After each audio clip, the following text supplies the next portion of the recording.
Assalamualaikum warahmatullahi wabarakatuh.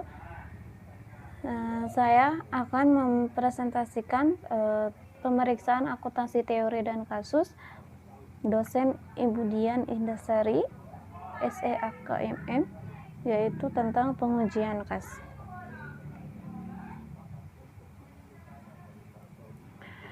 Saya dari kelompok 1, ini ada beberapa teman-teman saya. Yang pertama ada Dwi Hani Firman, ada Haya Agnia Lestari, ada Siti Fatma, ada Dwi Hidayah Kusuma, ada Muhammad Hidayat, dan saya Lala Sevia.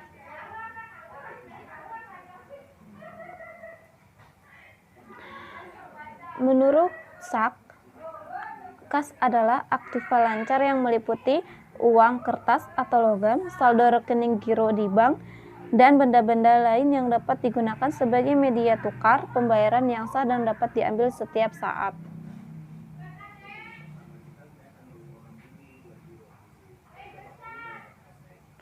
Dalam akuntansi, kas merupakan aktiva lancar yang bersifat paling liquid. Maka dari itu terdapat beberapa karakteristik kas.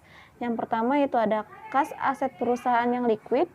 Yang kedua itu ada kas yang digunakan sebagai bisnis perhitungan dan pengukuran. Yang ketiga itu ada kas yang digunakan sebagai standar pertukaran yang paling umum. Selanjutnya itu ada jenis-jenis kas. Jenis-jenis kas itu terdapat beberapa, ada 6. Yang pertama ada kas kecil. Kas kecil itu adalah bentuk uang tunai yang disiapkan oleh perusahaan untuk membayar pengeluaran yang nilainya relatif kecil. Yang kedua yaitu ada kas bank. Kas bank ini adalah uang yang disimpan oleh perusahaan di rekening bank tertentu yang jumlahnya relatif besar dan harus membutuhkan keamanan yang lebih baik. Yang ketiga yaitu ada pelaporan kas. Pelaporan kas ini dapat dilakukan secara langsung, namun pada pelaksanaannya dapat terjadi beberapa masalah. Yang keempat yaitu ada kas ekuivalen. Kas ekuivalen ini disebut juga dengan kas setara kas, yaitu sekelompok aset perusahaan yang jangka waktunya kurang dari 3 bulan. Yang kelima itu ada restricted cash, yaitu yang dipisahkan khusus untuk membayar kewajiban di masa yang akan datang, yang nilainya cukup besar. Yang keenam itu ada bank overdraft, yaitu rekening yang negatif yang terjadi karena nasabah menulis cek yang melebihi jumlah dana yang ada di rekening. Selanjutnya itu ada fungsi kas. Fungsi kas ini dibagi menjadi 2, yaitu ada yang termasuk kas dan yang tidak termasuk kas. Yang termasuk kas ini yaitu ada 3. Yang pertama itu uang tunai baik berupa kertas ataupun logam yang dikeluarkan oleh pemerintah Indonesia atau pemerintah negara lain. Yang kedua yaitu uang tunai yang disimpan lembaga namun bentuk giro ataupun rekening tabungan. Yang terakhir itu instrumen lainnya yaitu money order personal check. Selanjutnya itu ada kas yang tidak termasuk kas. Ya, salah satunya itu ada deposito, uang yang disediakan untuk tujuan-tujuan tertentu sehingga penggunaannya kayak contohnya dana pensiun. Terus yang ketiga ada cek mundur atau post date check. Selanjutnya yaitu adalah pengawasan kas. Pengawasan kas yang pertama itu ada penerimaan kas. Karena uang diterima oleh perusahaan adalah berbagai sumber seperti penjualan tunai, pelunasan piutang, dan pinjaman, maka prosedur pengawasan dapat dilakukan. Yang kedua itu ada pengeluaran kas. Pengeluaran kas ini yaitu dalam suatu perusahaan untuk membayar berbagai macam transaksi, maka diperlukannya pengeluaran kas. Yang keempat itu yang ketiga yaitu ada pemeriksaan kas. Pemeriksaan kas ini dapat dilakukan secara mendadak tanpa memberitahu terlebih dahulu dengan cara yang lain. Terus yang terakhir yaitu ada perhitungan kas. Perhitungan kas ini dapat dilakukan oleh petugas yang tidak bersangkutan dengan pengelola kas dan saksi-saksi yang telah ditunjuk. Selanjutnya yaitu dokumen yang terkait dalam kas. Yang pertama itu ada dokumen dalam pengeluaran kas dengan cek. Yang pertama ada bukti kas keluar, ada cek, dan ada permintaan cek. Selanjutnya itu ada yang tidak termasuk kas. Yang pertama bukti kas keluar, cek, permintaan pengeluaran cek, bukti pengeluaran kas kecil, permintaan pengisian kembali kas kecil. Sistem akuntansi pengeluaran kas. Pengeluaran kas adalah kejadian-kejadian yang berkaitan dengan pendistribusian barang atau jasa ke entitas-entitas lain dan pengumpulan pembayaran ini menurut mujilan. Selanjutnya itu ada pengeluaran kas di dalam perusahaan yang jumlahnya lumayan besar menggunakan cek. Pengeluaran yang jumlahnya relatif kecil tidak dapat digunakan cek, melainkan menggunakan dana kas kecil. Ini menurut Mulyadi. Selanjutnya ada 4 aktivitas dasar siklus pengeluaran. Yang pertama itu ada memesan bahan baku, itu kedua ada penerimaan, ketiga itu ada menyetujui, dan keempat adalah pengeluaran kasnya. Ini adalah sistem pengendalian internal.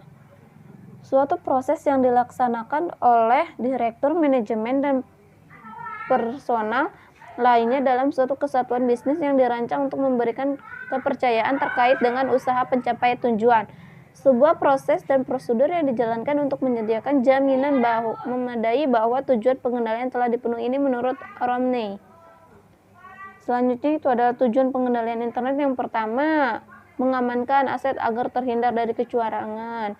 Yang kedua, mengelola catatan dengan detail yang baik untuk melaporkan aset perusahaan secara wajar dan akurat.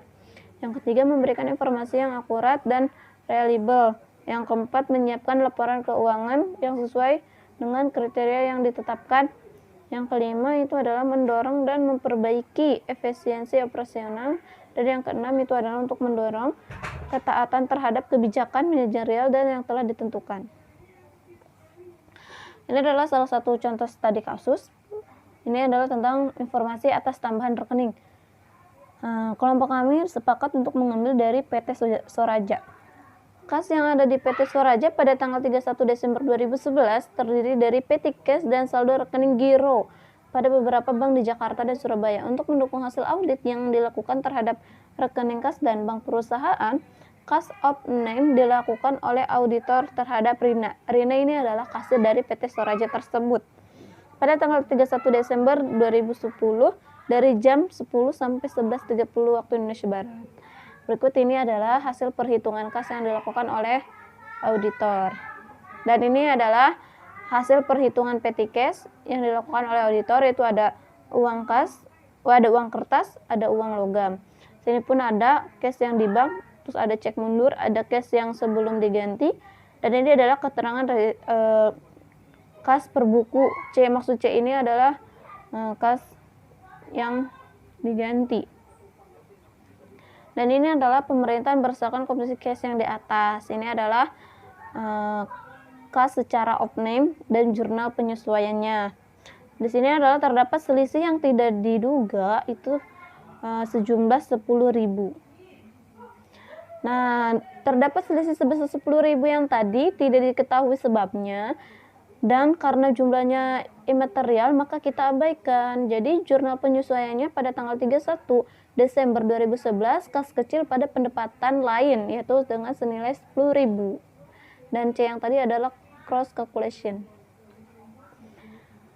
Jadi kesimpulannya itu adalah setara kas dan setara kas merupakan salah satu aset strategis yang dimiliki sebuah perusahaan dalam menjalankan kegiatan bisnisnya. Pemeriksaan yang dilakukan terhadap kas setara kas menjadi salah satu penilaian penting bagi auditor dalam menyelesaikan diri untuk memberikan opini terhadap laporan keuangan perusahaan dan pemeriksa. Pengelolaan kas dan setara kas tidak dapat dipisahkan dari struktur pengendalian internal SPI yang baik. Semakin baik SPI terkait kas dan setara kas akan semakin memudahkan auditor dalam memeriksa kas dan setara kas perusahaan, sehingga kewajaran kas dan setara kas menjadi hasil yang memuaskan bagi perusahaan. Mungkin itu saja yang dapat saya bahas untuk video ini. Mohon maaf apabila ada kekurangan dalam segi materi ataupun pelafalan. Terima kasih. Wassalamualaikum warahmatullahi wabarakatuh.